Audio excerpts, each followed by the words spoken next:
Podcast todavia. Podcast todavia. Podcast todavia. Podcast todavia. Podcast todavia. Bem-vindos! Eu sou Isadora Hoff. Eu sou Leandro Santos. E eu sou a Luísa Moscato. E esse é o podcast Todavia. No episódio de hoje, o nosso segundo convidado da série especial Egressos, professor Bruno Ramos Mendonça, doutor em filosofia pela Universidade Estadual de Campinas, falará sobre lógica e informação. Primeiro, Bruno, agradecer a tua presença aqui, cara, muito obrigado pela disponibilidade do teu tempo. Eu que agradeço vocês. E para começar, gostaríamos de explorar algumas memórias da tua formação no FSM. Tu fez graduação e mestrado, Conta pra gente um pouco da tua experiência no curso, pontos altos, pontos baixos, pontos, elogios, críticas, sugestões, enfim. Na verdade, quando vocês me passaram, assim, um roteiro das questões, eu dei uma viajada no tempo, assim, porque faz muitos anos, que eu tive na FSM, fiz graduação, fiz mestrado na FSM.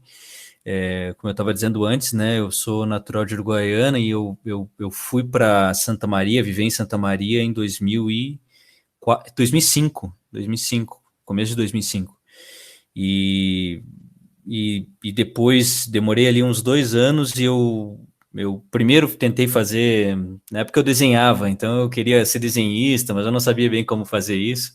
E depois eu acabei desistindo, daí fui fazer alguma coisa que de fato servisse para trabalhar, e daí eu era meio porra louca, eu fui fazer filosofia, E daí passei, daí em 2007 comecei a fazer o curso de filosofia, Mas assim,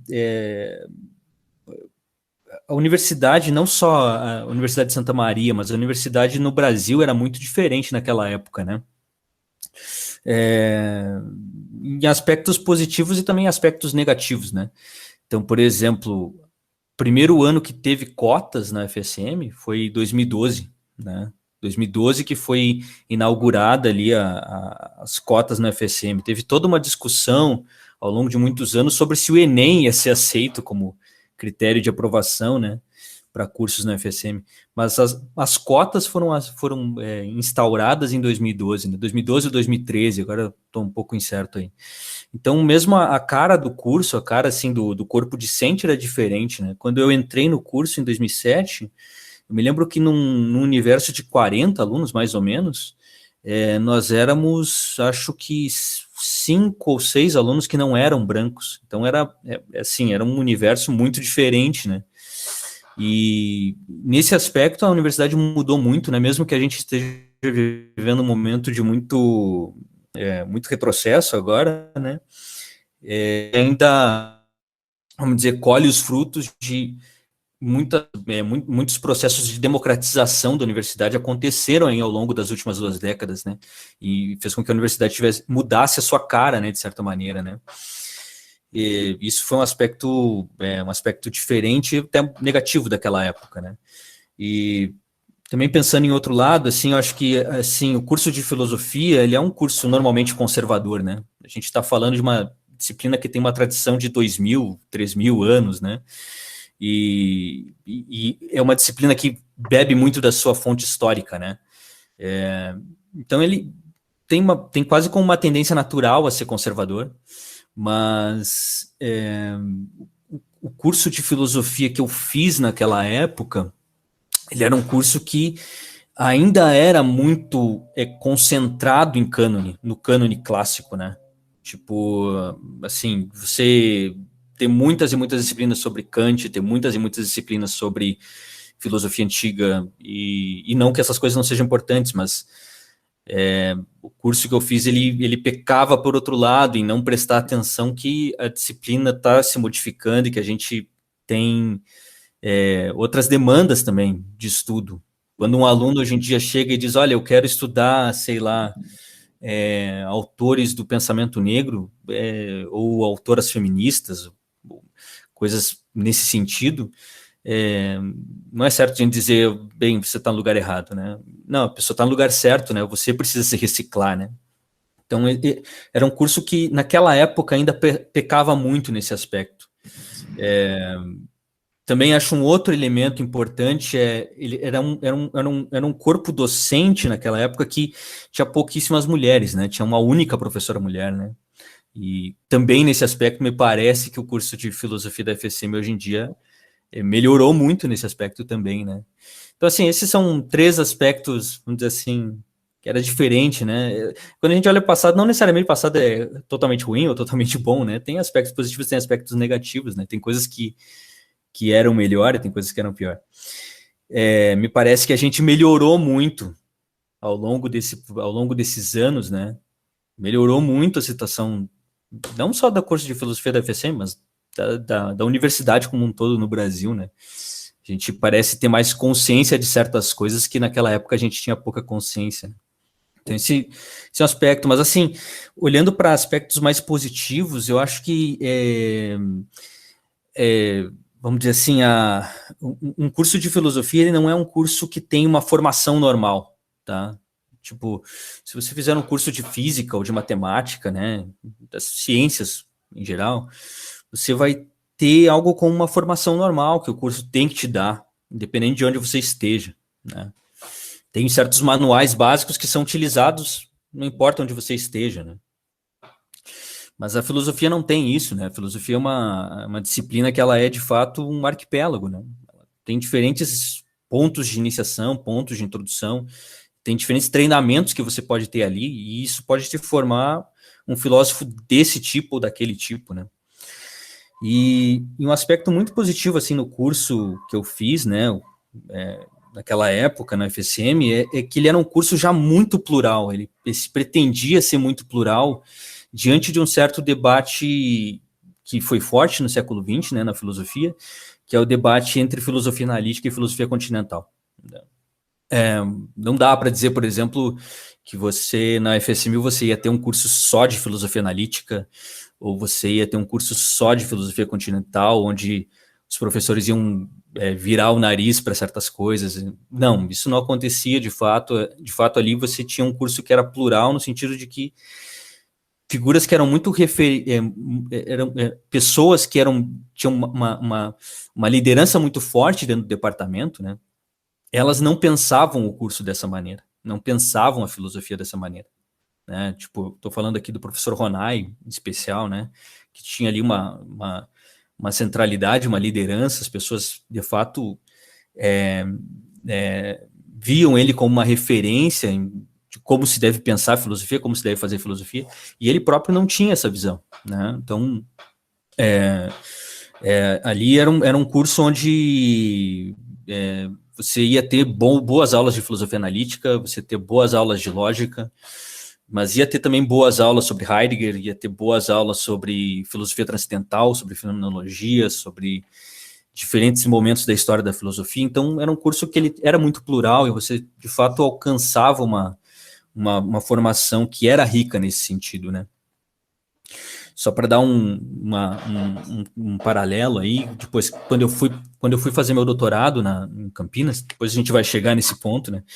Mas lá eu tive uma outra experiência de departamento onde você tinha uma guerra, basicamente, entre filósofos continentais e filósofos analíticos. Professor, lá há uma divisão até mesmo geográfica entre a filosofia analítica e a filosofia continental, não ficam no mesmo prédio, né? Você não tem aquele encontro diário com seus colegas que são de outras linhas de pesquisa. Nem Então, o isso é ar uma se outra mistura. visão. Desculpa, não ouvi. Nem o ar se mistura. Nem o ar se mistura, então, exato. E isso não tem na FSM, né? Na FSM, uma coisa que era muito legal era o corredor da filosofia, né? As pessoas estavam ali diariamente e se encontravam, né? E pessoas que não estavam estudando os mesmos assuntos, mas só aquele ambiente social, né? Tão importante para a universidade, né? Aquilo era uma coisa muito, muito rica na UFSM. E também acho que um outro elemento, se eu estiver falando muito, vocês me cortem, viu? Mas um outro elemento também que era muito legal, assim, naquela época, que falando um pouco mais sobre esse aspecto social, né? os grupos de estudo, os próprios seminários tinha assim um formato, vamos dizer assim, né, que privilegiava um certo aspecto amador da filosofia, sabe? Amador, pra gente amador às vezes tem uma conotação um pouco pejorativa, mas talvez para a filosofia isso não deva ser visto assim, né? Filosofia tem um elemento de amadorismo que é importante para a disciplina, né? É importante que as pessoas estejam dispostas a falar abertamente não apenas sobre a interpretação que elas fazem de um texto, mas qual é a opinião que elas têm sobre aquele texto, tá? Não é justo se a pessoa se posiciona sobre um texto que alguém diga assim, bem, mas o que você escreveu a respeito disso e tal, né? É importante que a pessoa possa falar abertamente sobre aquilo que ela está lendo e tudo mais, né? E que a gente estimule isso nos alunos, né? E isso era um ambiente que havia, né, na UFSM.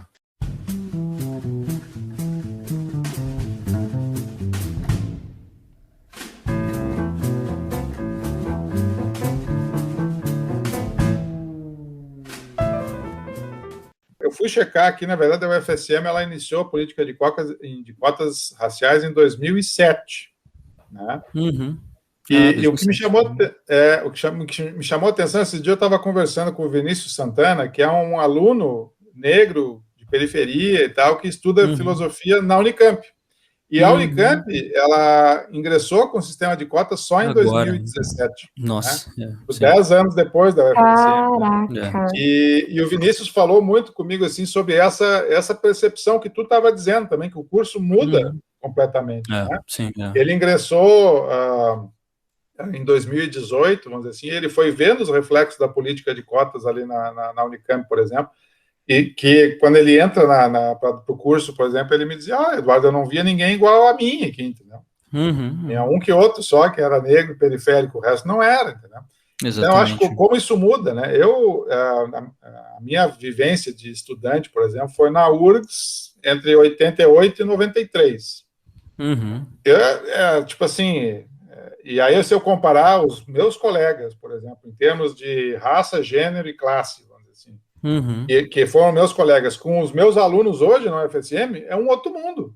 Completamente diferente, entendeu? E muito mais diverso, né, hoje. O que, do meu ponto de vista, enriquece a experiência, inclusive. Então, acho que é muito legal essa tua observação aí. Sim, e também tem um aspecto, né, acho que entra um pouco naquilo que eu falava, né, como muda, como há essa mudança de recorte, assim, né, étnico, sociológico, né, isso acaba refletindo nas demandas dos alunos, né. Então, tipo, as demandas de estudo dos alunos modificaram, né, e faz com que nós, né, tenhamos que nos reciclar, modificar a nossa visão sobre a filosofia. Então, a própria demanda do corpo discente, ela pede por uma resposta, né, pede por uma resposta que faz com que a gente não possa mais dar o curso como se dava há 15 anos atrás. Não é mais possível, né. Agora, no FFS, por exemplo, eu tenho um aluno de TCC que ele está querendo estudar sobre questões étnico-raciais, mas vinculando com questões de filosofia da linguagem. Isso é uma questão nova para mim. Eu fiz um curso de filosofia da linguagem, né? Eu sou um filósofo da linguagem, mas eu sou alguém formado dentro de uma tradição muito careta, muito quadradinha ali, de olhar para os filósofos clássicos, né? Frege, Russell, Quine e assim por diante. Só que esses autores não têm muito o que dizer sobre isso, certo? Então, aí é o que a gente pode se colocar a questão. A disciplina não tem muito a dizer sobre isso, ou é porque só esse cânone clássico não tem muito a dizer sobre isso? Então, aí a gente pode ter duas respostas possíveis aí, né? O que te força como professor também tem que olhar, bom, deixa eu ver agora na filosofia da linguagem o que se fala, por exemplo, sobre questões como, sei lá, insultos raciais, por exemplo. Exatamente, né? E aí você vai acabar te aprimorando, vamos dizer assim, nessa direção. Né? Esse é um movimento que eu acho que é bom para os dois lados, que é bom para quem está na docência, né? Porque você acaba absorvendo essa demanda e essa demanda te faz ampliar os teus horizontes também. Exatamente, é bem por aí mesmo.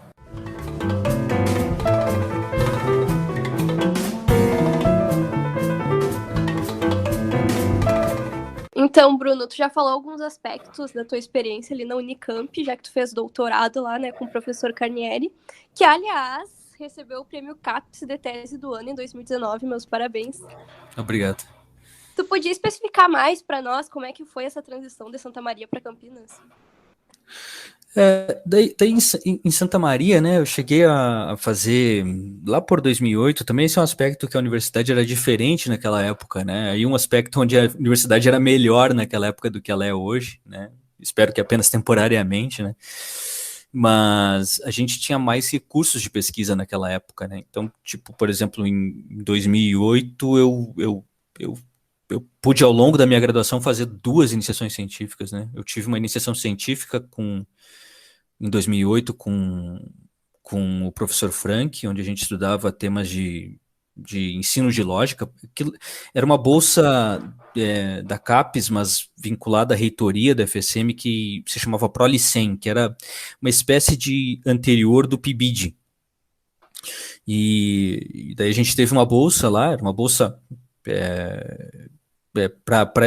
de fato ali para estudar temas de ensino de lógica. E depois eu tive ainda uma bolsa PIBIC, daí do CNPq, também era um valor, eram R$300, acho, naquela época. E era uma bolsa de iniciação científica mesmo. E com essa bolsa eu consegui ali fazer preparar no final, né? Isso foi entre 2009 e 2010.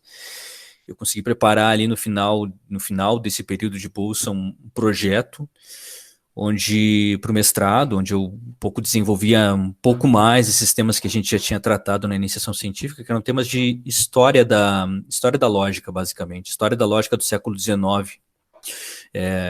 Frank, naquela época, tinha muito interesse nesses temas dessa tradição de lógica aristotélica tardia do século XIX. Há uma certa conexão curiosa ali entre a lógica matemática que está nascendo e a tradição de lógica aristotélica que é não matemática, né? Às vezes esses autores se dizem retóricos, né? Porque eles são contra o uso de instrumentos matemáticos na lógica, né? Então tem ali um momento curioso de mudança de paradigma dentro da lógica, né? Como disciplina. E o meu mestrado foi um pouco sobre isso, especificamente sobre um desses autores do século XIX, que é o John Venn, que ele desenvolve um sistema de álgebra da lógica. Mas a minha pesquisa um pouco na UFSM estava voltado para isso, né? E quando terminou a dissertação de mestrado, na verdade, eu pensava em trabalhar um pouco, tentar dar aula, né? Eu tinha pouca experiência ainda em sala de aula, né, naquela época, ali no começo de 2013, mas Santa Maria não foi muito acolhedora nesse aspecto para mim. Foi muito difícil eu conseguir emprego logo depois de terminar a graduação, terminar o mestrado. E daí, nessa situação de não conseguir emprego na cidade, eu pouco pensei em migrar, em mudar, ir para outro lugar. E uma coisa que eu tinha, uma vontade grande que eu tinha, era me especializar mais em lógica, né? Eu queria me formar lógico mesmo, né? E aqui acho que eu deveria dizer uma coisa assim, que na verdade, assim, o programa de pós-graduação em filosofia, ele é um programa que, ele, como eu estava dizendo antes, tinha muitas qualidades, né? Essa qualidade de pluralidade, né? Era muito grande, muito forte, né, no curso, né? Mas ele não é um curso voltado para uma linha de pesquisa especificamente, certo? Como a lógica, né? Então, no meu mestrado, eu não consegui fazer muitos cursos de lógica, especificamente, né? E eu achava que isso era uma coisa que era uma carência que eu tinha na minha formação mesmo. Né? Para poder trabalhar com lógica, eu precisaria ter um conhecimento de manual mesmo sobre áreas da lógica. Tá? Tipo, sei lá, teoria de conjuntos, a teoria de modelos, a teoria da prova, essas diferentes áreas da lógica matemática, né? E isso a UFSM não podia me oferecer e não tinha pretensão de me oferecer, certo? Então, um pouco isso por me ver com dificuldade de conseguir emprego naquela época em Santa Maria, e por ter vontade de me especializar em um assunto que, para que eu fosse pudesse fazer isso, eu teria que sair de Santa Maria. Eu acabei indo para Campinas e indo estudar na Unicamp, onde tem um centro específico de lógica, né? O centro de lógica da Unicamp é um centro que tem uma profunda história, né? E então eu me inscrevi, fiz o processo seletivo para o doutorado aqui em Campinas e vim para cá. E vim no começo, até fiquei bem colocado na lista de aprovados, mas eu vim sem bolsa, vim para tentar ver o que acontecia, né? E assim, para ver se tão logo eu poderia conseguir alguma bolsa, porque talvez não pudesse me manter muito tempo aqui sem bolsa, né? Mas no final das contas deu certo, eu consegui uma bolsa do CNPq depois e vim para cá. Acho que talvez um elemento importante aí seja que, assim, a pós-graduação no Brasil ela é um ambiente, às vezes, um pouco inóspito, certo? É um pouco difícil você se manter lá, justamente porque a bolsa ela é essencial para você conseguir levar adiante a sua pesquisa, né? Mas ela não é algo que você pode contar com aquilo, né? Ela é uma doação, né? Do ponto de vista técnico, legal, ali, ela é uma doação, né? E aqui também havia um certo regulamento também na Unicamp, que era, você podia concorrer a bolsas do programa no primeiro ano. Depois do primeiro ano, você não podia mais concorrer à bolsa. Se você não ganhasse, você ia ficar sem bolsa. Então é uma situação bastante inóspita, assim. Mas as coisas deram certo, no final das contas. Acho que foi uma boa escolha me procurar ter essa formação mais específica em lógica, justamente porque, assim, uma coisa que eu acredito muito quando a gente está pensando na prática filosófica é que a filosofia é, de certa maneira, uma experiência em primeira pessoa, né? Ou pelo menos ela depende de uma certa experiência em primeira pessoa, sabe? Assim, sei lá, alguém que é um filósofo da matemática e nunca procurou ter a experiência de tentar demonstrar um teorema matemático, ou tentar ter uma experiência do que é a prática matemática, né? Vai fazer um trabalho capenga no final das contas, porque vai faltar alguma coisa para ele, entende? Ele está tentando descrever um país estrangeiro onde ele nunca esteve, sabe? E acho que isso vale para as outras áreas da filosofia também, né? Mas especialmente na área de filosofia da matemática, filosofia da lógica, é muito importante que você em algum momento tente colocar a mão na massa, sabe? Para que você tenha uma experiência em primeira pessoa daquilo que você está tentando descrever. É claro que a filosofia da matemática não se reduz à matemática, nem a filosofia da lógica se reduz à lógica. Mas, de alguma maneira, é importante, assim, que se alguém está falando sobre filosofia da lógica, que alguém saiba o que é a lógica, no final das contas, né? Então, isso que eu tinha em mente naquela época, e acho que uma coisa que eu ainda acredito hoje em dia, talvez naquela época acreditasse mais na possibilidade de resolver problemas filosóficos apenas através da lógica, né? Que era obviamente um absurdo, mas de qualquer maneira, assim, a importância de ter essa informação em primeira pessoa, acho que era uma coisa relevante, uma coisa que o curso da Unicamp acabou me oferecendo, né? Mas Bruno, deixa eu pegar o gancho a partir daí, mas assim, dessa tua busca de especialização em lógica dentro da Unicamp. A gente sabe que o Carnielli é um dos principais players aí na lógica nacional e tal, um professor, um pesquisador que tem inserção internacional, né, que tem bastante, vamos dizer assim, trabalhos aí de vanguarda, inclusive em áreas como, sei lá, lógica paraconsistente, por exemplo. E eu fui olhar, né, para fazer essa nossa entrevista aqui, a tua tese de doutorado, né, e eu confesso que quando eu peguei o título da tese, eu já dei 2 passos para trás, assim, né? Para vocês, eu vou ler o título da tese do Bruno aqui, tá? Eu vou traduzir para o português, vou ver se eu não vou cometer nenhum erro aqui. Sim. O título da tese do Bruno é assim: Teoria tradicional da informação semântica sem o escândalo da dedução. Uma reavaliação moderadamente externalista do tema com base na semântica urna e uma aplicação paraconsistente. Em primeiro lugar, assim, o que é uma... Né, vamos supor que o cara caiu agora, né, com essa tese aqui, não conhece nada de lógica. Ele vai se perguntar, bom, mas o que é uma teoria tradicional da informação semântica? O que é informação semântica? O que é o escândalo da tradução? Né? O que é você ter uma perspectiva externalista sobre esse tema? O que é a semântica urna? Essa aqui eu confesso que eu não conhecia, nunca tinha ouvido falar. Bom, e aplicação paraconsistente, essa a gente razoavelmente sabe o que é.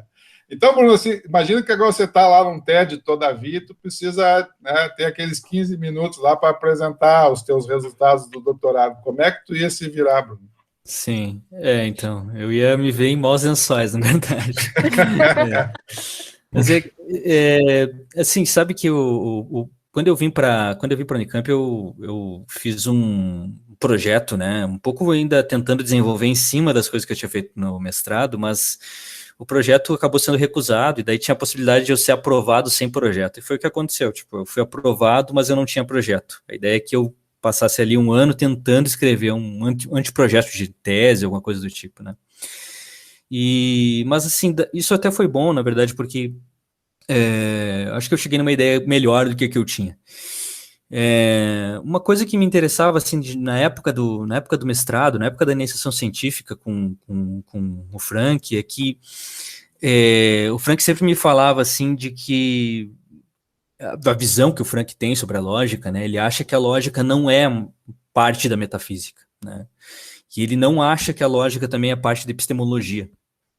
Então, assim, normalmente quando a gente dá aula de um curso introdutório de lógica, a gente fala para o aluno que lógica trata de argumentos, a lógica estuda o conceito de verdade, e assim por diante. Na visão do Frank, isso é errado, isso a gente faz para fins didáticos, mas isso do ponto de vista, vamos dizer, da pesquisa em filosofia, isso é errado. Por quê? Verdade é um conceito metafísico e argumento, demonstração é um conceito epistemológico. E a lógica não é parte dessas duas coisas. A lógica é mais básica que isso. Bem, mas aí a questão que eu ficava sempre é, mas o que seria mais básico, né? E a visão do Frank, a continuação do argumento do Frank era dizer que a lógica era informacional, né? A lógica deveria se analisar em termos informacionais. E aquilo ficava meio, talvez um pouco como um ponto de interrogação na minha cabeça, assim. Mas eu ficava muito instigado pelas ideias ali do Frank, e quando começou o doutorado eu pensei, bem, talvez eu pudesse ir mais adiante nessa linha de reflexão aí, tentar pensar um pouco, será que não é possível caracterizar a lógica nesses termos, né? Só que quando eu comecei a olhar para a literatura, né, comecei a ler, assim, eu vi que o próprio conceito de informação é um problema por si só, né? Não há muita clareza sobre a própria natureza do conceito de informação. E a área de filosofia da informação é todo um tópico de debate cada vez mais relevante na filosofia atual. Então, a minha tese de doutorado era sobre o conceito de informação. Claro, tem toda uma literatura sobre o conceito de informação, tem uma série de problemas específicos lá dentro, e eu procurei focar num deles, que dizia respeito mais especificamente à lógica mesmo, né, que é qual é o grau de informatividade, vamos dizer assim, que está associado a demonstrações matemáticas, a demonstrações lógicas, né? Quer dizer, certamente quando o matemático demonstra pela primeira vez a validade de um teorema, ele aprendeu alguma coisa com aquilo, né?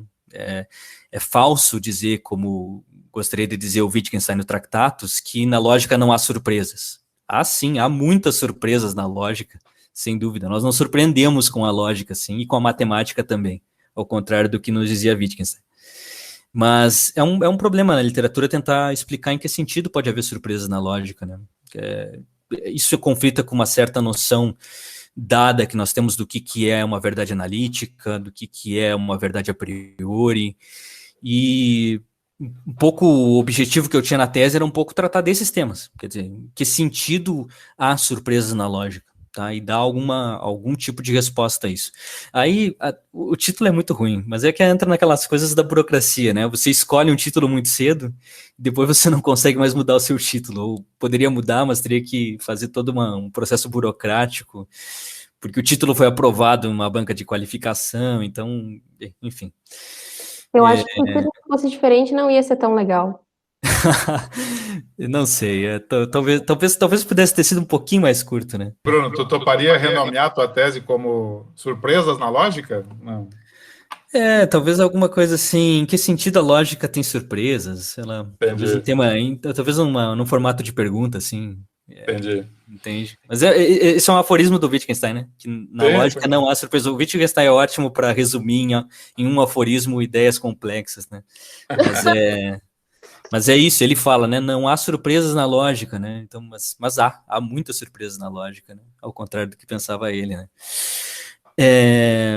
Mas daí esse era um tema que me interessava, né? Hoje em dia, eu ando mais interessado mesmo no conceito de informação, tentar caracterizar o conceito de informação de maneira a dar conta de uma provocação que o Fred Dretske faz num livro dele chamado Knowledge and the Flow of Information, né? Um livro da década de 80 dele, onde ele coloca uma questão assim, acho que o Dretske, na tradição de filosofia analítica, ele é um dos primeiros filósofos a se dar conta que nós vivemos uma época que nós poderíamos chamar que a gente vive numa era da informação, né?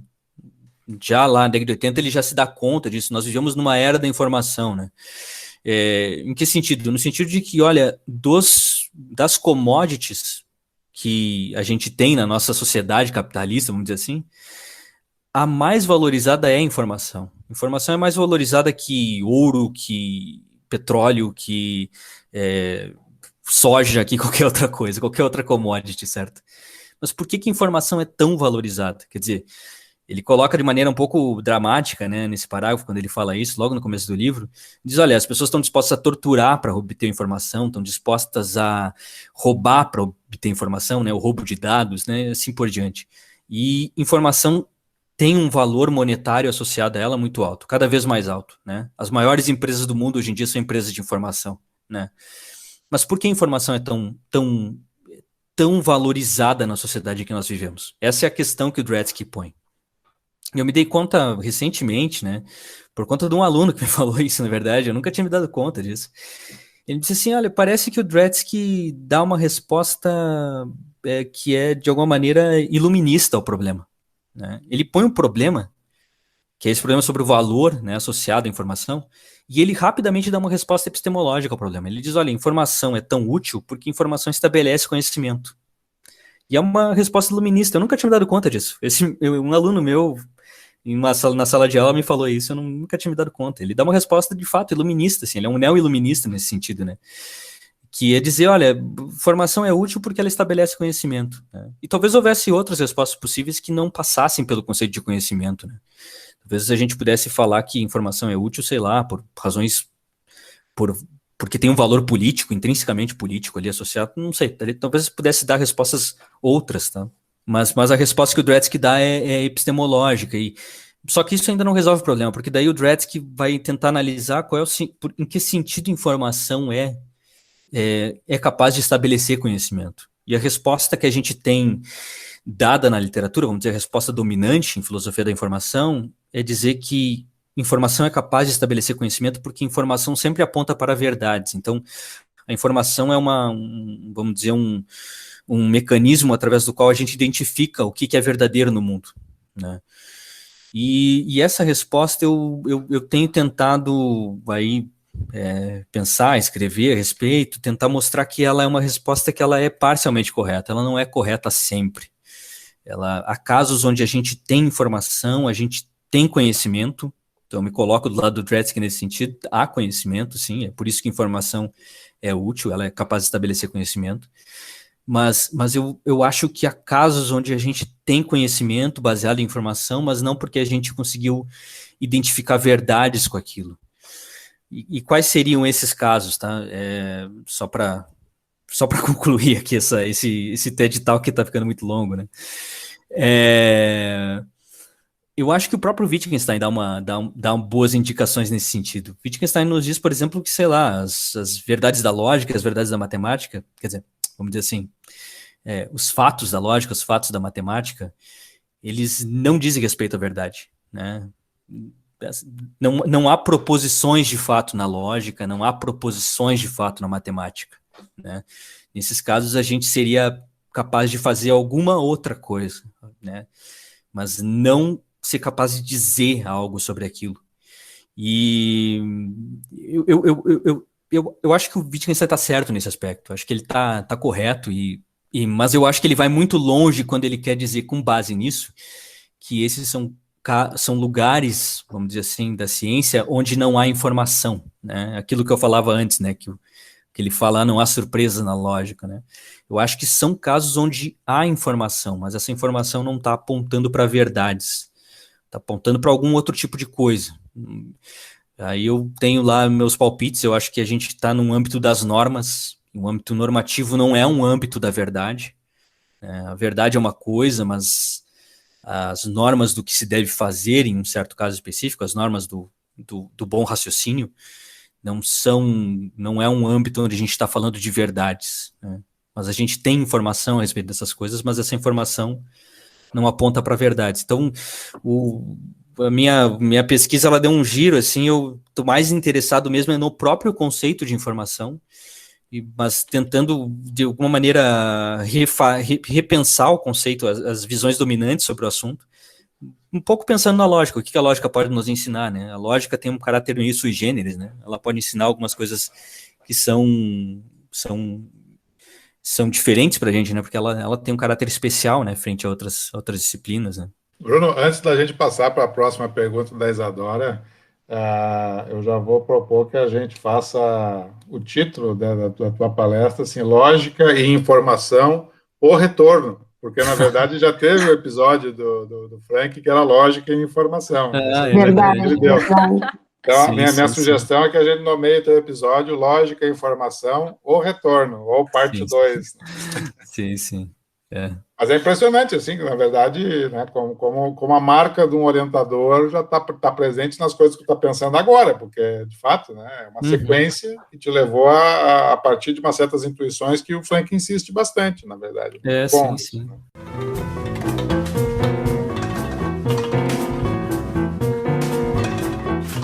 Eu achei interessante que a informação ser teu centro de pesquisa, porque a informação, pensando pelo ponto de vista do testemunho, depende de outra pessoa, né? E pessoas são complexas. Pessoas morrem, da mesma forma que pessoas matam por informação, pessoas morrem por informação. Então, é muito complicada a informação por testemunho, porque vamos dizer que tu consegue pesquisar, tu consegue chegar, na teoria, né? Tu consegue chegar ao mesmo ápice da informação que essa outra pessoa, mas isso te requer tempo, e tempo, nós somos mortais, nós queremos tudo agora, para já. Então, informação por testemunho corta muito todo o trabalho que uma pessoa vai ter, né, para sei lá, chegar onde ela quiser, né? Informação leva a inúmeras coisas. Sim. Eu acho que é interessante esse aspecto que você colocou, né? Tipo, tem acho que um debate, assim, que é importante no caso da filosofia da informação, que é importante não apenas para filósofos, né? Mas é o próprio debate sobre a desinformação, né? A gente vive numa sociedade, a gente vive na era da informação, mas a gente vive numa sociedade que é permeada por desinformação também, né? Acho que um dos grandes, vamos dizer assim, um dos grandes pontos aí, quando a gente reconhece que a gente vive numa era da informação, é notar justamente que a gente está mergulhado em uma série de, sei lá, dados que algumas coisas de fato configuram como informação, elas são capazes de estabelecer conhecimento, e algumas coisas não configuram como informação, né? Elas são desinformação, são coisas que parecem informação, mas não é, né? Nos levam ao erro, vamos dizer assim, em termos genéricos, né? Nos levam ao erro, né? E aí eu acho que uma grande questão para o filósofo é tentar explicar justamente esses que estão tentando dizer o que é informação, né? E como ela é capaz de estabelecer conhecimento. Uma das questões ali associadas seria justamente conseguir dar esse ponto de corte entre o que é informação e o que não é informação. O que é, de fato, algo que é capaz de aumentar o nosso conhecimento e o que é fake news, vamos dizer assim, né? Eu acho que a resposta, acho que, por exemplo, quando a gente fala em fake news, ou fala em pós-verdade, né? Como também se fala às vezes, né? Alguns epistemólogos que estão tentando caracterizar esses conceitos, estão tentando explicar esse fenômeno, que parece um fenômeno novo, né? Um fenômeno típico das ferramentas de comunicação que nós temos hoje, né? Esse fenômeno da desinformação que nós experienciamos agora, né?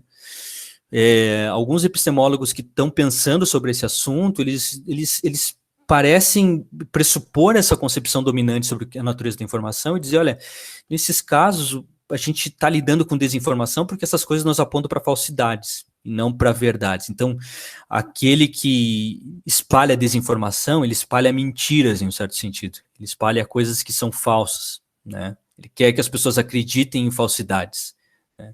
Eu sempre falo com um amigo meu, eu gosto muito de usar o Twitter, né? Então eu converso muito com um amigo meu lá do Twitter, o Ernesto. Eu digo para ele assim, ele também tem interesse nesses assuntos. Eu digo para ele, olha, eu acho que isso é parte da história, isso não é a história completa, né? Porque justamente, a gente sabe isso por outras razões também, há casos, obviamente, em que alguém está mentindo, alguém está dizendo algo que não acredita e está passando aos outros porque quer que os outros acreditem naquilo, tá? Ou seja, está falando algo que a própria pessoa acha que é falso, mas ela passa adiante aquela coisa que parece informação, porque ela quer que as pessoas acreditem em falsidades, né? Então ela desinforma nesse sentido. Isso é uma maneira típica, né, de enganar, né? É uma maneira típica de enganar, mas não é toda a história, não é a única maneira em que alguém pode enganar outra pessoa, certo? Também há casos, e talvez esses sejam os casos mais relevantes para a gente entender o momento que a gente está vivendo, assim, e entender certos fenômenos políticos que estão acontecendo, né? Há casos em que a pessoa ela não está passando adiante coisas que ela acredita serem falsas. Na verdade, ela está passando adiante coisas que ela não tem nenhum interesse no valor de verdade daquilo. Por isso são casos onde não é que a pessoa está falando falsidades, mas está falando coisas que, em algum sentido, não têm valor de verdade, né? Na filosofia da linguagem, quem nos apresentou essas ideias, né, foi um filósofo americano chamado Harry Frankfurt, né? Ele diz que há casos de engano, de embuste, onde a pessoa não está mentindo, mas a pessoa está dizendo baboseira. Ele usa a expressão em inglês é bullshit, né? Foi traduzido para o português, eu não sei quem traduziu o livro mais, mas for falar merda. Eu não acho a tradução muito boa, ela é literal, mas não é tão boa. Acho que são casos onde a pessoa está falando baboseira, a pessoa está falando, está jogando conversa fora, está falando algo que não deve ser avaliado pelo seu valor de verdade, mas está cumprindo outros papéis linguísticos ali. Tá querendo dar pitaco, né? O famoso tá querendo dar pitaco.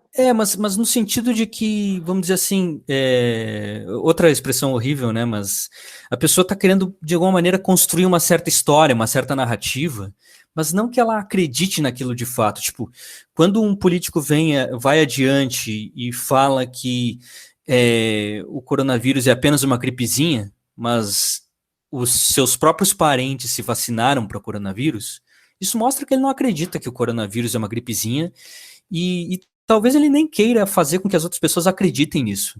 Ele só está querendo, de alguma maneira, vencer uma disputa verbal, saca? E se a gente pensa nesse tipo de desinformação, um caso onde a pessoa não está tentando levar outros a acreditar em uma falsidade, mas sim está tentando cumprir algum outro papel linguístico ali, que seria talvez isso que eu disse, né, de tentar vencer uma disputa verbal. É como se a coisa ficasse apenas nos limites da disputa verbal, não importa as consequências reais daquilo, as consequências factuais daquilo. Quando a gente pensa nesse tipo de desinformação, assim, eu acho que pensar informação como verdade não ajuda muito. Eu acho que a gente tem que ter um outro conceito de informação, um outro tipo de informação que está faltando nesses casos, né?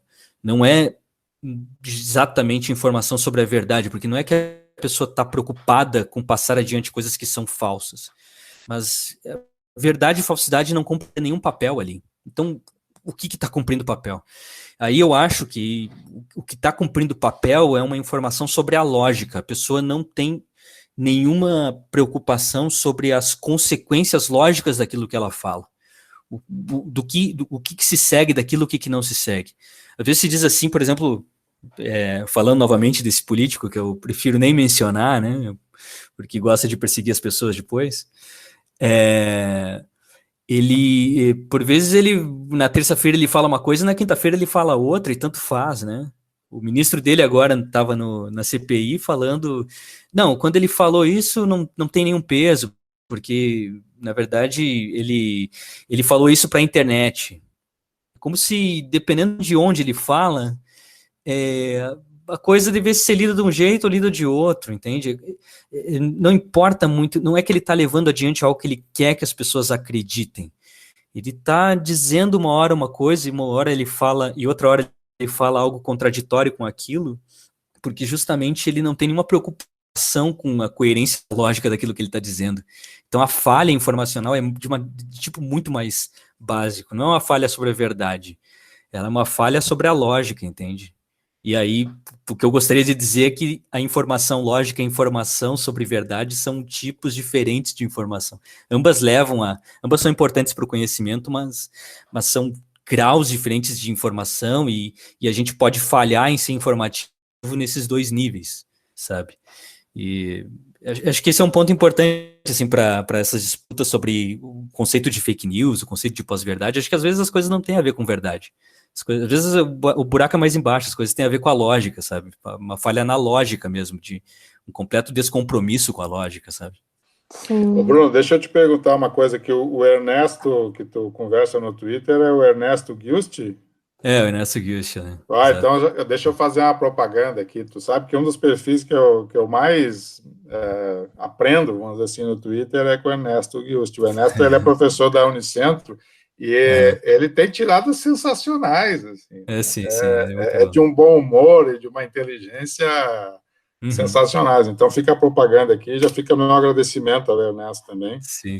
Eu não conheço ele pessoalmente, é aquelas pessoas que a gente conhece pelo Twitter. Pelo Twitter, exatamente. E fica meu agradecimento ao Ernesto aqui, porque é um dos bons momentos em rede social ver as coisas que o Ernesto está dizendo. Agora ele acompanhando a CPI da Covid, então tá uma festa. Tá demais, é verdade.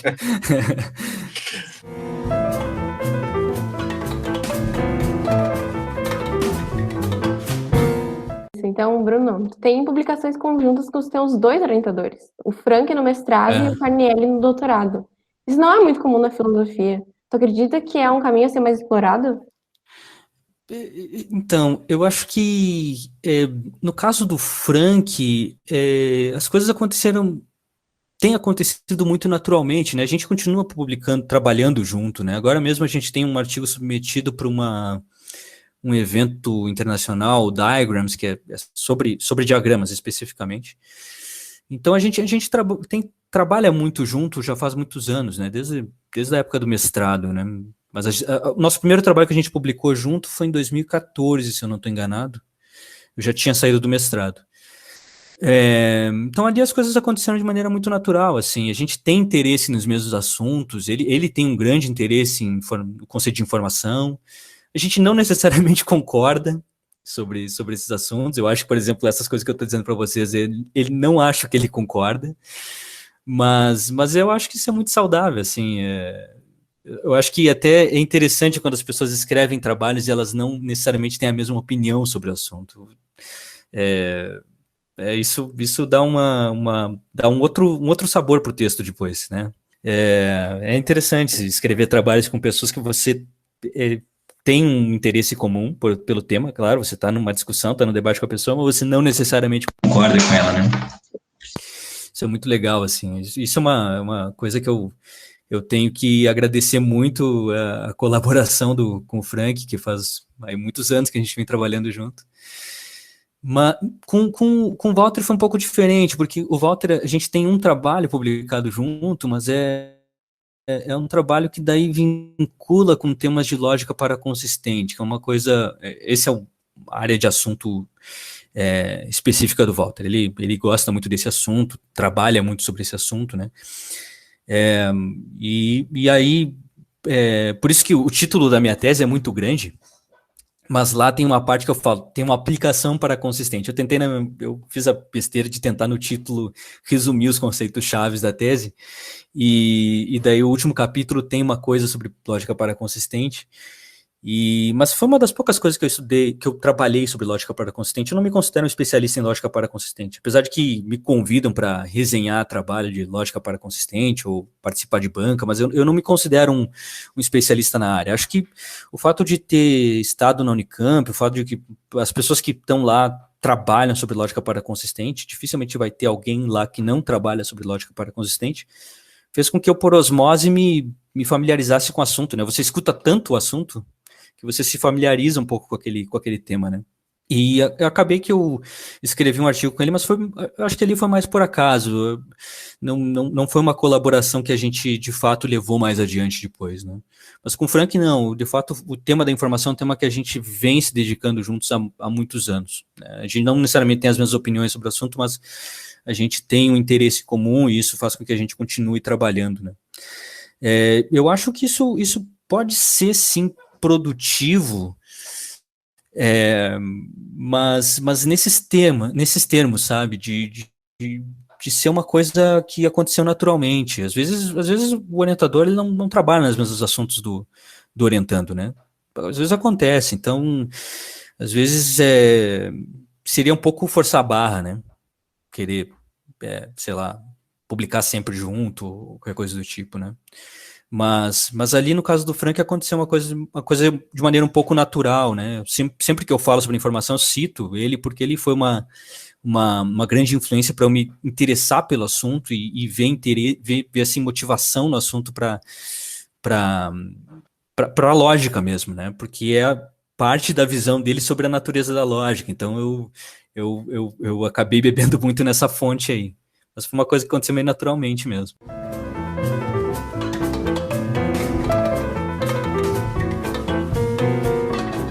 Então, Bruno, após a conclusão do teu doutorado, né, qual o percurso até a aprovação em um concurso público? Alguma orientação para quem está concluindo a pós-graduação agora e pretende ingressar na maratona de concursos? Logo que eu terminei o doutorado, foi um momento difícil, foi um momento difícil de conseguir, assim, passar no concurso. Acho que aí tem várias coisas, né? Acho que primeiro ponto, assim, é que a gente tem um mercado de trabalho cada vez mais saturado, né? Cada vez mais saturado, com mais gente procurando emprego e menos vagas, né? Isso faz com que as coisas sejam bastante difíceis. Então, quando eu terminei o doutorado, eu fui dar aula, fui trabalhar no ensino médio, trabalhei no ensino médio ali 1 ano, 2 anos, e em algum momento, assim, eu estava dando aula em Campinas, então Campinas é uma cidade gigante que não tem metrô, então você pega para dar aula, no contrato que eu tinha que dar aula em duas escolas ao mesmo tempo, então eu pegava na casa de umas 5 horas de ônibus por dia, e assim, era matador, era uma coisa que eu não conseguia fazer mais nada, e também o próprio ganho era insuficiente, sabe? Então, foi um momento difícil ali, mas depois, assim, acabou em algum momento, como a minha pretensão era ficar trabalhando, né, no estado de São Paulo e prestar concurso ao mesmo tempo, prestar processos seletivos e fazer aplicação para pós-doc e tudo mais, eu não conseguia conciliar uma coisa com a outra, era muito difícil, assim, a escola, de fato, ela me tomava todo o tempo que eu tinha, assim, claro, as próprias condições de trabalho do professor de ensino básico são muito ruins, mas o meu interesse principal era continuar com a minha pesquisa, sabe? Eu queria muito fazer um pós-doc naquela época, né? Então, assim, a minha prioridade, aquilo que eu gostaria mais de poder me dedicar, não é o que eu estava me dedicando, né, na verdade. Então, depois disso, eu acabei largando a sala de aula, e fiquei ali algum tempo sem nada, e aqui em São Paulo tentando algumas coisas para a FAPESP, tentando coisas também para outras universidades, mas eu nem chegava próximo de ser aprovado, ficava muito antes na lista de aprovação, né? Então, acabei que naquela época eu fiz um processo seletivo, isso foi em 2019, acho, 2019. Eu fiz um processo seletivo para o Paraná, né, para dar aula no Paraná, para uma universidade estadual do Paraná, e fui aprovado, acabei sendo aprovado. Então, daí eu fui para o Paraná, fui trabalhar no Paraná, trabalhei um tempo lá. Eu tenho muita saudade desse tempo, eu adorava a universidade lá, adorava os meus colegas também, o departamento, era muito bom trabalhar lá. Mas ali foi onde as coisas começaram a dar mais certo. Então, assim, se eu fosse dizer alguma coisa, né, dar um conselho, que longe de mim ousar dar um conselho para alguém, né, porque a situação está cada vez mais complexa, né, mesmo a realidade que eu vivi naqueles anos não é mais a realidade que nós estamos vivendo agora, a realidade é ainda mais complexa agora, né, para quem está se formando. Mas eu diria isso, é preciso ter um pouco de paciência, ir adiante, modificar um pouco também as expectativas. Às vezes você tem uma expectativa de que você vai ter uma certa aprovação, e isso não necessariamente vai acontecer. Também tem um outro elemento aí que é relevante, que é o fato de que dependendo da área de pesquisa em que você está, dependendo da área de especialização que você está na filosofia, se torna mais difícil você conseguir emprego, né? Porque eu, como especialista em lógica, às vezes a primeira visão que as pessoas tinham de mim é de que eu era um lógico, e eu não seria capaz de dar aula de outros assuntos, né? Mesmo assuntos que fossem próximos da lógica. Então isso atrapalhou muitas coisas, assim. Eu não gostaria de desmotivar ninguém a estudar lógica, até porque eu sou apaixonado pela disciplina, né? Eu logo que entrei na graduação, eu me apaixonei pela lógica, né? Mas certamente se eu fosse dar algum conselho, assim, para a pessoa ser pragmática, eu não diria para a pessoa se especializar em lógica, eu diria para se especializar em outros assuntos e não na lógica, né? Mas enfim, mas isso também é um conselho meio besta, porque esse é o conselho que a gente dá depois que a gente já viveu as coisas, né? Porque, sei lá, eu não sei se o meu eu do passado escutaria esse conselho, por exemplo, né? Mas assim, então as coisas foram difíceis naqueles anos ali. Acho que para todo mundo que termina o doutorado, se forma, independente do grau de formação, mesmo quando eu terminei a graduação, terminei o mestrado, as coisas não foram fáceis, foi muito difícil conseguir emprego. Mas é preciso um pouco tentar, assim, ir adiante, tentar, né, fazer ali um esforço. Mas depois que eu passei nesse processo seletivo, fui dar aula e tal, né, e daí isso é uma coisa curiosa, porque daí a minha esposa, ela ficou grávida, daí eu tive uma filha, né, tá agora com 1 ano. E daí, por conta disso, eu acabei fazendo um concurso na UFFS, né, que foi um dos últimos concursos, né, que teve aí para a área de lógica. Talvez não tenha concursos para a área de lógica tão cedo. E a sorte foi que a minha filha estava para nascer, porque daí eu resolvi fazer o concurso, porque senão eu não ia fazer nada, né? Mas isso assim, por isso que eu digo que eu acho que eu não me considero capaz de dar conselho para alguém, não, porque justamente eu acho que eu sou o último representante de uma certa trajetória de formação e de inserção no mercado de trabalho que vai deixar de existir no Brasil, a não ser que as coisas mudem radicalmente, né? E torço eu para que mudem, sim, e espero que mudem, e faço militância para que mudem, sim, mas sendo realista, tudo indica que não, né? Tudo indica que a gente vai por um caminho de uma mudança no acesso ao serviço público e no acesso mesmo ao mercado de trabalho em filosofia, pensando em termos mais gerais, que vai dificultar o acesso às pessoas, né? Muitos dos meus colegas que fizeram mestrado, fizeram doutorado, talvez não cheguem a ter a sorte que eu tive de passar no concurso público para trabalhar numa universidade federal, para poder se dedicar à pesquisa e tudo mais. Isso faz com que eu não me sinta assim à vontade para dar conselho para alguém. Eu acho que a gente vive um momento muito, muito difícil e que a gente precisa tomar um pouco de consciência de que é um momento muito difícil mesmo, sabe?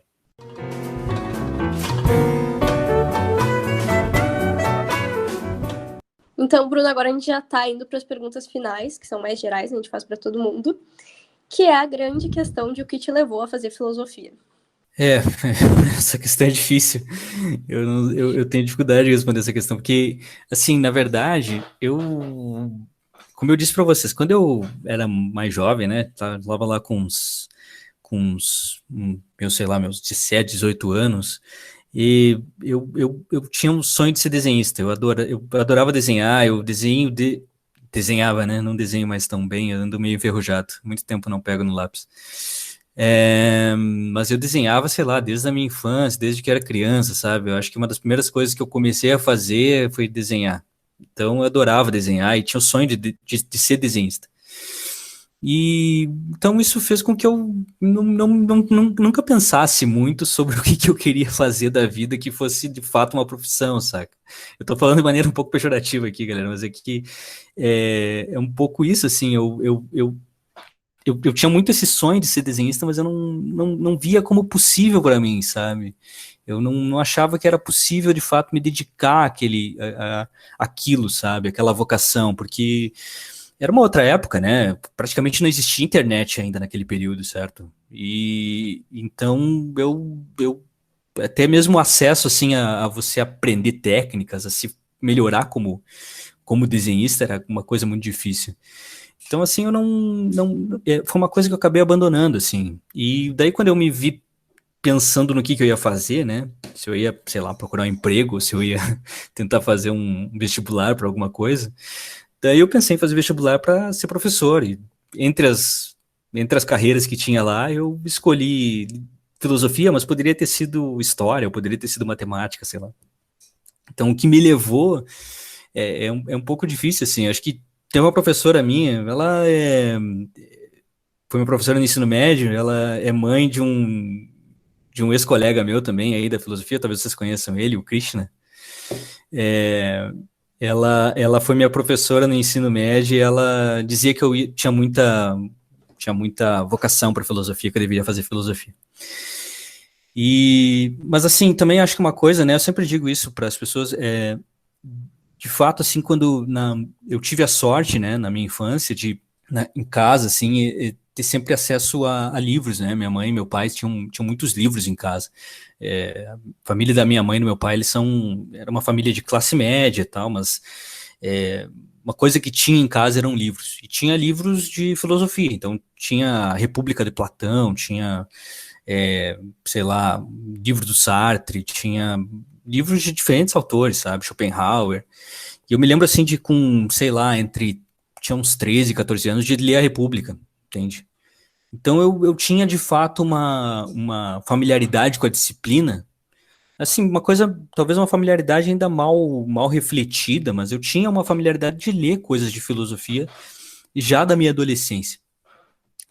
Então, assim, de fato era uma possibilidade para mim fazer filosofia. Mas é como eu digo, eu de fato não pensei muito a respeito. Eu poderia ter feito outras coisas. O que de fato eu queria fazer era uma licenciatura porque eu queria ser professor.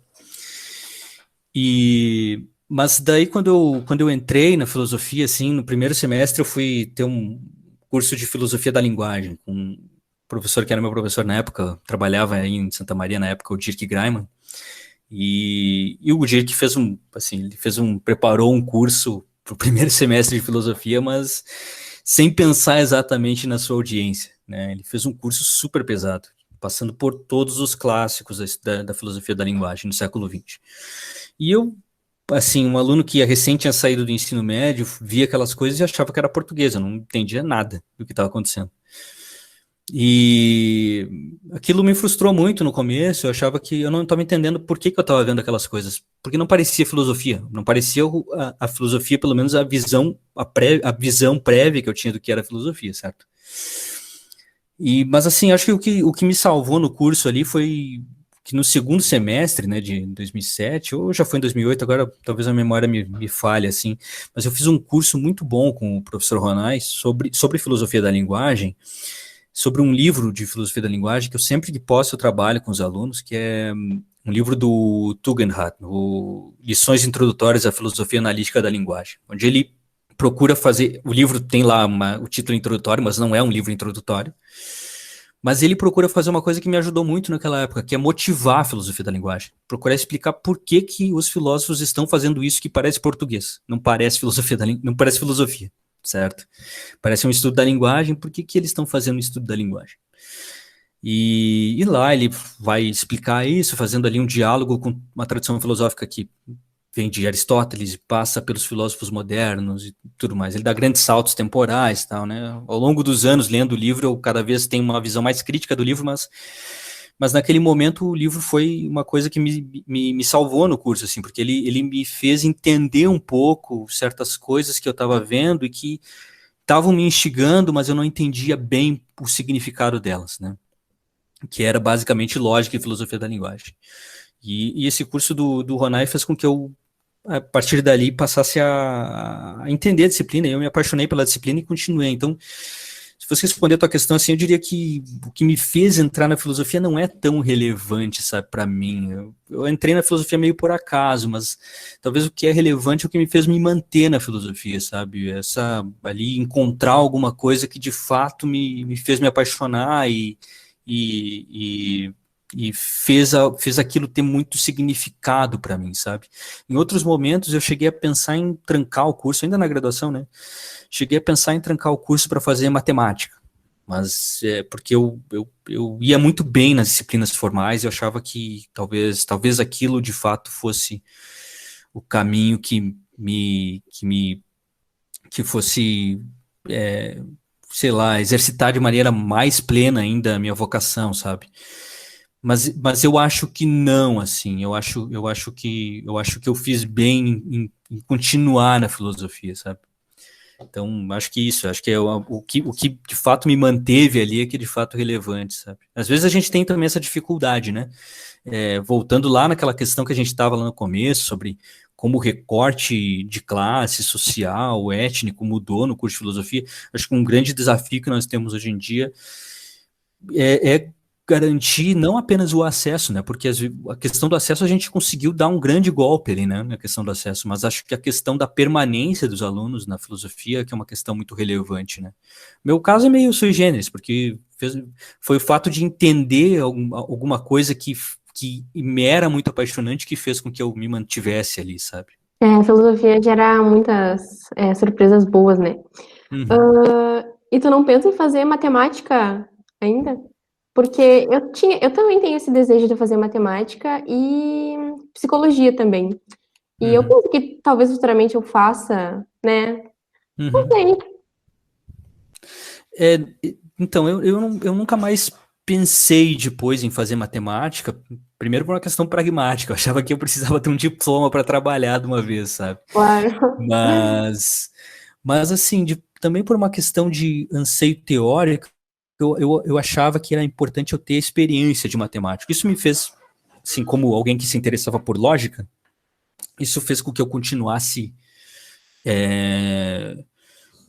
depois querer me especializar em lógica, me formar lógica e tudo mais. Quando eu fui fazer o doutorado em lógica, daí eu tive disciplinas que eram formais, né? Tipo, sei lá, disciplina de teoria de modelos é uma disciplina de matemática, certo? Ou teoria de conjuntos, é uma disciplina de matemática, né? Então, um pouco essa vontade de ver como as coisas funcionam, né? Olhar as coisas de perto, vamos dizer assim, botar a mão na massa, né? Isso um pouco eu consegui satisfazer no doutorado, sabe? Então, nunca pensei depois em fazer matemática. E, na verdade, acho que isso tem a ver um pouco com algo sobre a própria natureza da filosofia, sabe? Porque, claro, a gente tem idas e vindas sobre a nossa compreensão do que é filosofia, né? Eu, como alguém que me especializei em lógica, eu, por vezes, já vi a filosofia mais próxima da lógica, sabe? A lógica mesmo como um método para fazer filosofia. Hoje em dia eu não tenho essa visão mais. Eu acho que a lógica ela é uma disciplina irmã, entende? Você, principalmente em algumas áreas da filosofia, você precisa conhecer um pouco de lógica para avançar.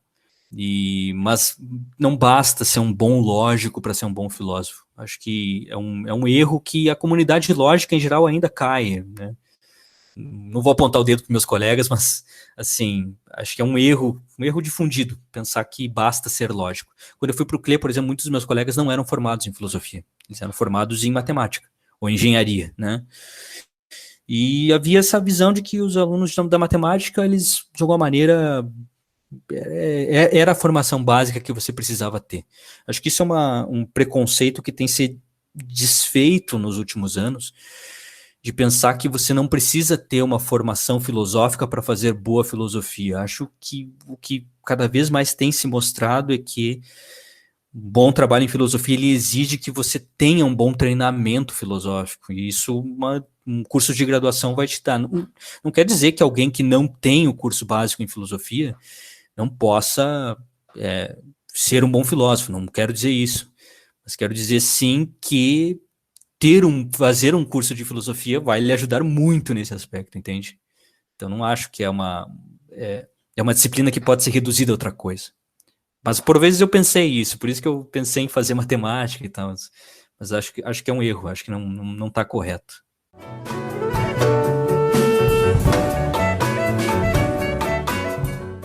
E qual é o papel que a filosofia pode vir a cumprir na vida das pessoas, como nossa última pergunta? Sim. Eu acho assim que a filosofia, ela tem um aspecto um pouco sui generis, sabe? Assim, ainda sobre essa coisa, né, da relação dela com a matemática, né?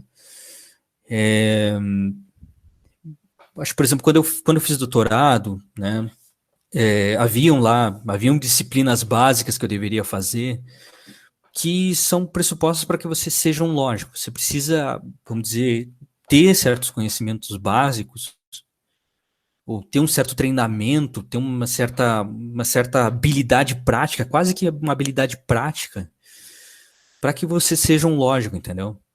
Tipo, na matemática isso acontece também, né? Tipo, você precisa, vamos dizer assim, aprender certas técnicas de demonstração quando você está diante de um certo problema lógico, especificamente lógico. Você precisa ter um certo know-how de como se demonstra aquilo, ou como se poderia mostrar que aquilo é falso, e assim por diante. Há uma certa, vamos dizer, institucionalização da disciplina, e que faz com que alguém que trabalha naquela disciplina, ou que está pensando de acordo com aquela disciplina, deve seguir dentro de certos trilhos, sabe?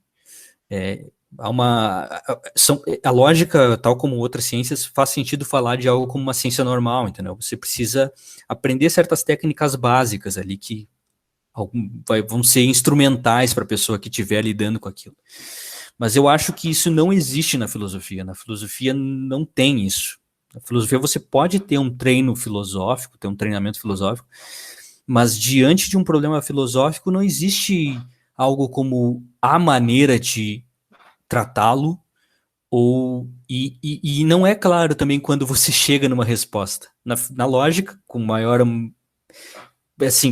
menor grau disso, existe. Provado o teorema está demonstrado. Tá? Pode haver erros no meio da demonstração, e daí às vezes você tem que repassar a demonstração para ver se você não fez alguma passagem inferencial ali que não valia de fato e tal. Isso pode acontecer. Né, mas existe idealmente um momento onde está demonstrado, e existem técnicas, uma certa prática normal na disciplina que vai te levar aos resultados. Tá? Na filosofia não existe nada disso, né? A filosofia é um terreno do pensamento livre, assim, de certa maneira, porque diante de um problema filosófico, o que você pode fazer e o que você não pode fazer?